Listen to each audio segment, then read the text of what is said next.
নমস্কার আমার প্রিয় বন্ধুরা, তোমরা সবাই কেমন আছো? আশা করি সবাই তোমরা ভালো আছো। ভালো তো থাকতেই হবে, নাহলে তো কি তোমাদেরও এরকম ভাত এক্সট্রা থেকে যায়। আমার প্রতিদিন আমার ভাত থাকবে জানো ফ্রেন্ডস। এই জন্য বলো তো আমি না ওই মেপে রান্না করতে পারি না। আমার চাল একটু হলেও বেশি হবে। আমার চাল ধোকা বলে একটু ভেজে নিচ্ছি, কারণ দোকান থেকে তো দিয়েছে, দোকান থেকে দিলে পরে যতই হোক আমি একটু ভেজে নিই, কারণ না ভেজে নিলে ওর স্বাদটা থাকে না। একটু কড়া করে ভাজে তাহলে খেতে স্বাদটা হয়। দেখো ফ্রেন্ডস, ধোকাটা ভাজা হয়ে গেছে, ধোকার বা ডালনাটা। এবার একটু হাতটা বেশি হয়, আমি আলুটা ভেজে নিলাম। দেখো আলুটা ভাজা কমপ্লিট হয়ে গেছে।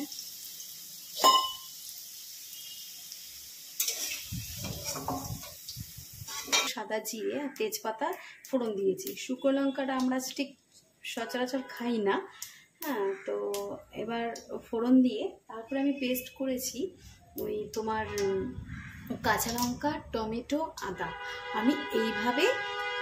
আমি ধোকার বড়া করি। তো তোমরা কিভাবে করো? আমার পদ্ধতিটা খুবই সহজ, আমি এইভাবে শর্টকাটে সহজে রান্না করি।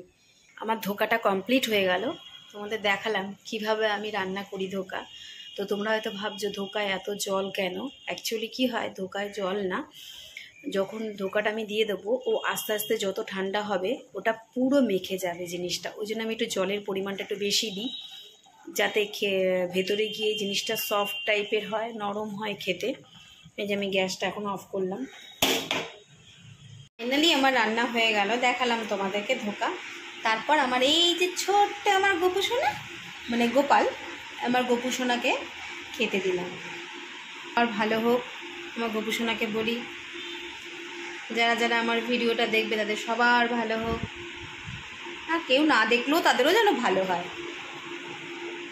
দেখো আমি এত কিছু রান্না করার পরও আমি কিছু খেতে পাচ্ছি না, কারণ আমাকে এই পান্তা ভাতগুলো খেতে হবে। কেন ভাত তো ফেলা নষ্ট করা তো উচিত না, না? তো চলো টাটা, আমিও খাই এই পান্তা ভাতটা।